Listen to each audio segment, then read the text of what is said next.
Alright मेरे प्यारे दोस्तों, मैं हूं हारिस सुल्तान और एक और खबर पाकिस्तान से मोस्टली बुरी खबरें ही आती हैं। एक और गुस्ताखी की खबर आ गई है कि एक बंदे ने कुरान को जला दिया, आधा कुरान जल गया। अल्लाह ताला ऊपर से नहीं आए, लेकिन कुछ लोगों ने देख लिया। उसके ऊपर एफआईआर भी होगी। एफआईआर मैंने पढ़ी है, वे एक सी है कि मैं सुबह जा रहा था, मैंने 9:10 पे एक बंदे को कुरान को जलाते हुए देखा। लोग इकट्ठे होकर पुलिस को बुलाया। इसके खिलाफ सख्त से सख्त कार्रवाई होनी चाहिए। Typical story. लेकिन आप ये सोचते हैं कि पाकिस्तान जैसे मुल्क में कोई ऐसा काम क्यों करेगा? कोई भी बंदा, अनलेस को उसको खुदकुशी की ख्वाहिश हो, कोई भी बंदा ये काम नहीं करेगा, और वो भी सरेआम पूरी दुनिया के सामने, कि दुनिया देखे कि मैं ये क्या काम कर रहा हूँ। तो जाहिर बात है उस बंदे का दिमागी तवाज़ुन ठीक नहीं होगा। लेकिन यहाँ पे पूरी कौम का ही दिमागी तवाज़ुन ठीक नहीं है, तो किसी को कोई अक्ल है ही नहीं, कोई देखता ही नहीं है कि क्या वजह हो सकती है। तो एनीवे एक मॉब इकट्ठा हो गया और वीडियो मैंने देखी है, उस पर कम से कम शुक्र कि वो इस तरह पागल नहीं हुए कि उसको वहीं पे मार देते। लेकिन वहां पे नारे लग सकते थे, लेकिन नहीं लगे। तो जरा वीडियो देखिए।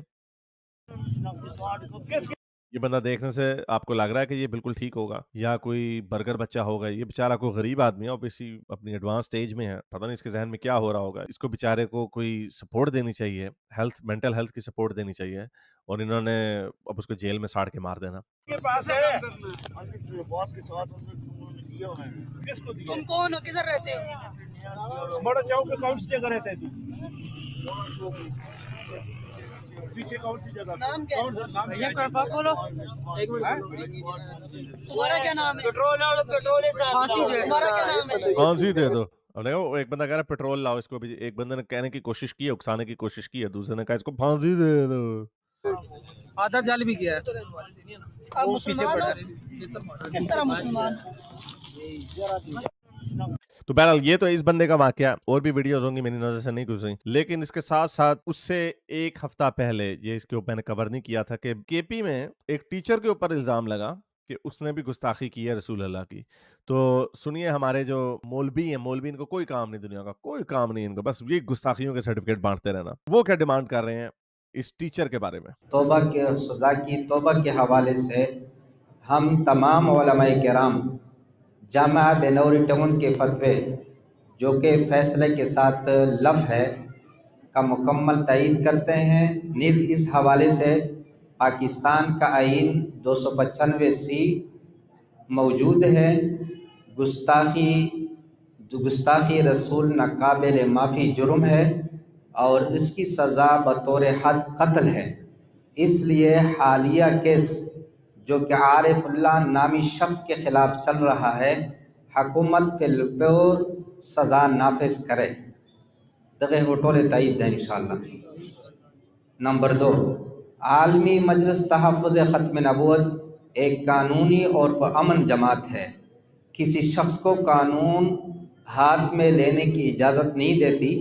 मुल्क भर में तहफ़्फ़ुज़ ख़त्म नबूवत, तहफ़्फ़ुज़ ईमान और तहफ़्फ़ुज़ पाकिस्तान का काम इंतहाई खुशनुसीबी से करती है।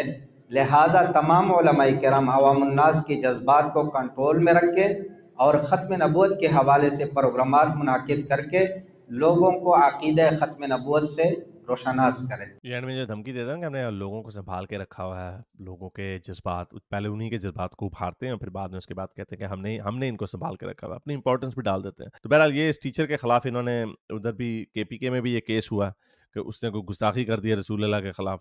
ये एफआईआर मैंने अभी पढ़ी नहीं, same story every second day. कल ये पहला वाला वाकया हुआ अभी, और ये दूसरा वाकया पिछले हफ्ते हुआ। तो हर हफ्ते पाकिस्तान में ऑन एवरेज गुस्ताखी का केस आता है। कितनी मजे की बात है कि 1926 से लेकर 1986 तक सिर्फ 14 केसेस थे गुस्ताखी के, सिर्फ 14 केसेस। 1986 में जियाउल हक कहता हमने ऐड कर दिया सजाए मौत, तो वो 14 केसेस से बढ़ के अब मेरा ख्याल 1700 तक, 1800 तक बात चली गई है। कहाँ 14 केसेस, कहाँ 1800 केसेस 1986 के बाद, जब से उन्होंने डेथ पेनल्टी ऐड की।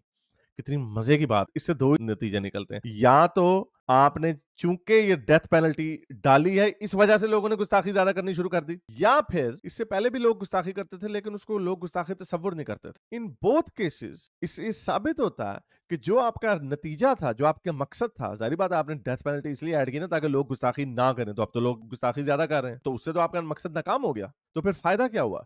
इसका मतलब आपने जो स्टेप लिया, आपने जो गुस्ताखी की मौत डाली, और ये एक लर्निंग पॉइंट है हर चीज, हर उस बंदे के लिए जो कहता है सख्त से ज्यादा हो गए तो फिर लोग कम करेंगे। अब कम क्यों हुई, बढ़ क्यों गई? ये तो कम हो जानी चाहिए थी आपकी लॉजिक के मुताबिक। तो इससे पता यही चलता है कि जब आप लोगों को चार्ज अप करते हैं, इसका आपका मकसद ये होगा कि लोग डर जाएंगे। लोग डरते नहीं, लोग फिर ज्यादा जो गुस्ताखी ना भी हो उसको भी गुस्ताखी से समझने लग जाते हैं। आपने इसको पॉलिटिसाइज कर दिया। तो एनीवे इस तरह की खबरें पाकिस्तान से आती रहती हैं, आती रहेंगी, और ये गुस्ताखी की जो वाकयात हैं ये बढ़ते रहेंगे।